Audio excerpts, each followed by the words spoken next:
In the name of Allah, the most gracious, the most merciful. Now we are going to study what is grammar and intro. Noun, verb, adjective, preposition, adverbs, etc. Let us make its learning a success with Zulfikar Ali Chaudhary at Z Scholars Academia. Grammar is essentially the glue which holds words together and gives them meaning in context. It comprises rules by which we assign meaning. Page 2. Grammar. Grammar is essentially the glue which holds words together and gives them meaning in context. It comprises rules by which we assign meaning. Alphabets. The alphabets are a collection of written characters representing the simple articulate sounds. These are classed in two divisions as vowels and consonants. Page 3. Vowels. It is taken from Latin vocalis, means sounding. A vowel sound is voice issuing from mouth clear and free. Number 2. Consonants. It is taken from Latin con, meaning together. Sonant means sounding. The particular sound that cannot be produced alone, but only together with some vowel, is called consonant. These sounds make words. These words are studied in two ways. Number 1, their etymology. Number 2, in syntax. Page 4. Number 1, etymology. The study of origins, history, and changing meanings of words. Individual words may be viewed in 3 different ways. Number 1, classification of words or the parts of speech. Number 2, inflection, meaning curve, bend, change in pitch or tone by the voice. Addition of suffix or other elements to the basic form of word to change its meaning or function, as ka is unbound because it could stand alone as a word, while the suffix s is bound because it cannot stand alone as a word. Page 5. Invariants. Some words fall under the category of invariants. They are never subject to change. Words that are never subject to inflection are said to be invariants. For example, the English verb must is an invariant item. It never takes a suffix or changes form to signify a different grammatical category, but only from its context. Verbs.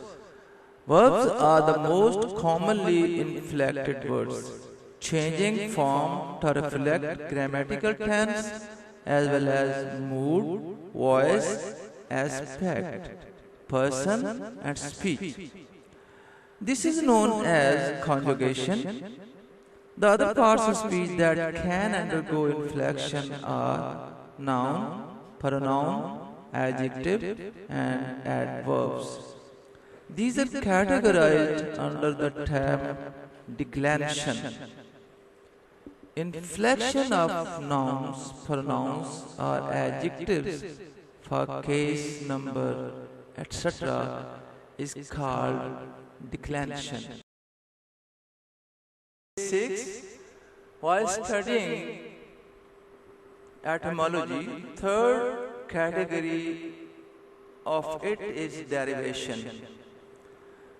The process by which words are formed from existing words or bases are root or stem by affixes as singer from sing or undo from do, or by changing the shape of the word and changing the pronunciation as electricity from electric. Above, it has been referred to as aspect. What is aspect? The form of a verb in grammar that shows whether an action is continuing or happens always, again and again, or once. He sings, differ from he is singing. Secondly, we study the words in syntax. Syntax concord of subject and verb. It refers to the ways in which we order specific words to create logical, meaningful sentences. Syntax is the set of rules, patterns, or processes by which we can put them together. The words may be divided into classes or kinds and explain the purpose served by each kind. This is to give the classification of words or the parts of speech. It is requisite to examine the nature of the sentence. Page 8. Parts of speech. These are: number 1, noun; number 2, pronoun; number 3, adjective; number 4, verb; number 5, adverb; number 6, article; number 7, preposition; number 8, conjunction; number 9, interjection. Page 9. Sentences. Speech is made up of separate sayings, and these sayings are called sentences. The usual and regular form of the sentence is to declare that something is or is not, to give an affirmation or denial. The sun is risen. The sun is not risen. The basis of all syntax really begins with the subject and the predicate.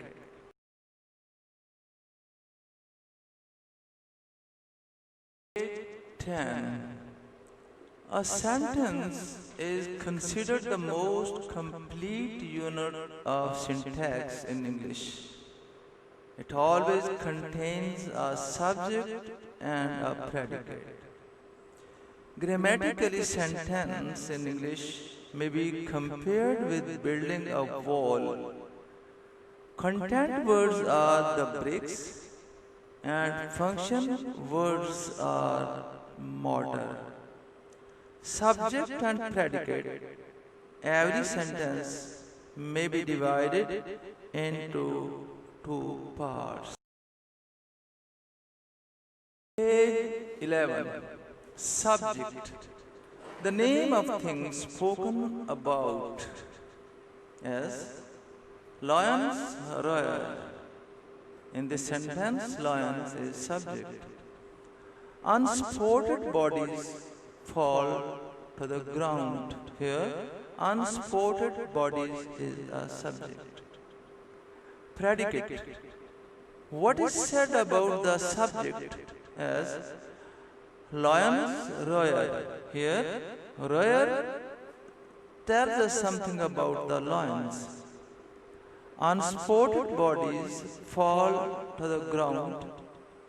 In this sentence, fall to the ground is being explained or told about the unspotted bodies. It is essentially everything in the sentence that follows the subject. It does mean in a sentence, everything except subject is called predicate. It is made up of at least one finite verb. Please watch subject plus predicate diagram at next slide. Page 12. Here we see that sentence is made up of two parts: subject, predicate. Subject, here we see he is subject, had is an auxiliary or operator. Given the girls an apple, all this predication. Auxiliary plus predication is called predicate. Secondly, had he given the girls an apple. Here we see that only he is subject, had is an auxiliary or operator, and given the girl an apple predication. So he subject, had given the girl an apple is predicate. Next in volume or video 2, we'll start learning parts of speech in detail. Thank you.